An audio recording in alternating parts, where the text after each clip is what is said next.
It's a god-awful small affair to the girl with the mousy hair.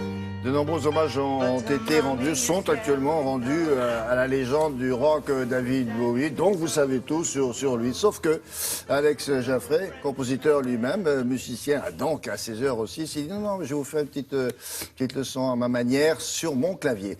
Qu'est-ce qu'on peut dire de plus ou que l'on ne sache déjà? Bah alors, qu'est-ce qu'on peut dire? Par exemple, c'est quand même 49 ans de carrière. C'est-à-dire qu'entre 1967 et maintenant, Bowie, musicalement, a tout essayé. C'est-à-dire que de sa guitare folk du début jusqu'à ses expérimentations un peu pop électro avec des improvisations quasiment free jazz dans son dernier album, il a tout tenté. Il a toujours eu l'oreille un peu vers le futur. Il a toujours été chercher des musiciens ou des collaborateurs un peu malins. Et moi, j'ai décidé de vous montrer aujourd'hui le Bowie assez rare. C'est le Bowie emprunteur et le Bowie emprunté. C'est-à-dire le Bowie emprunteur qui va emprunter gentiment 2-3 trucs dans un autre morceau et qui lui-même, quelques années après, se fait piquer un peu des trucs. Ah oui. Oui, gentiment. Quand vous dites emprunteur, il a emprunté à des gens très connus? Alors, si je vous dis quel est le lien entre Claude François et potentiellement Frank Sinatra et Bowie, vous allez dire, je sais pas. Oui, My Way. Et si je vous dis quel est le lien entre James Brown et David Bowie, vous allez dire, je sais pas. Il faut que je dise ça. Si vous voulez. Je sais pas. Ah, vous le faites très bien, chef. Ouais. Eh bien, je vous propose de regarder quelqu'un que j'aime beaucoup et qui a quand même pas mal de talent. Allons-y. Je me lève trop tôt pour Télématin. William, tu ne te réveilles pas comme d'habitude.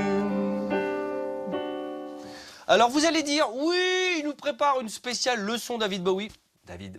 Et il nous met comme d'habitude. Pourquoi ? Parce qu'il y a un lien entre Claude François et David Bowie. Ils avaient le même éditeur. Et l'éditeur de Claude François se dit cette chanson est pas mal, on devrait faire une version anglaise. Il est malin, le gars. Donc il appelle David Bowie, il lui fait David, fais-nous des paroles. David Bowie est poli, il dit oui, d'accord. Et il écrit une chanson qui s'appelle Even a Fool Learns to Love. Et moi, je vous ai retrouvé une version hyper rare, donc hyper pourrie, de David Bowie qui chante sur la version de Claude François. Donc il avait pas l'instrumental, donc il avait le 45 tours. Vous avez Claude François qui chante et par-dessus David Bowie qui chante sa version. Écoutez bien. A happy time. I took my heart to every party.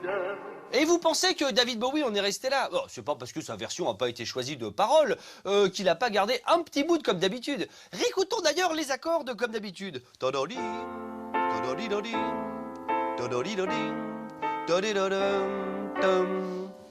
Eh bien, cette suite d'accords, c'est le début de la chanson Life on Mars de David Bowie. Vous ne me croyez pas? Écoutez bien.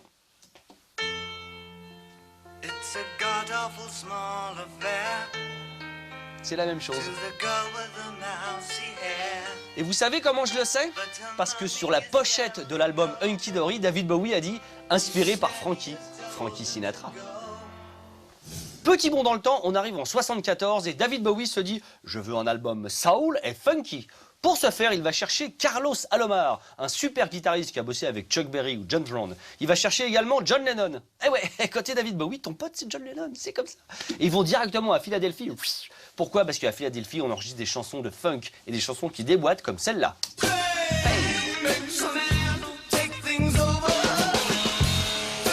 Il y a un gars qui entend ça à la radio, et ce gars, c'est John Brown. Il se dit « Hey les gars, je suis l'inventeur du funk et de la soul, vous allez pas manger dans ma gamelle !» Et donc James, qui est un peu agacé, va chercher le même guitariste, c'est-à-dire Carlos Alomar, et il enregistre une chanson qui s'appelle Hot, qui ressemble comme deux gouttes d'eau à Fame. Écoutez bien, avec le cri de James. Ça, c'est James, et ça, c'est David. Ouais, on est d'accord, hein.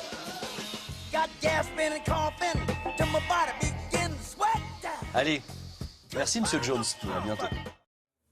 Oui, oh bah, un petit échange entre gens tout à fait respectueux. Non, c'est drôle.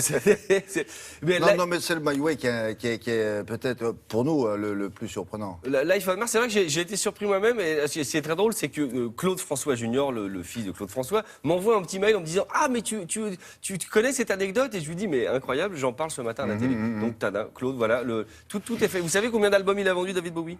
A-t-il vendu 140 millions d'albums?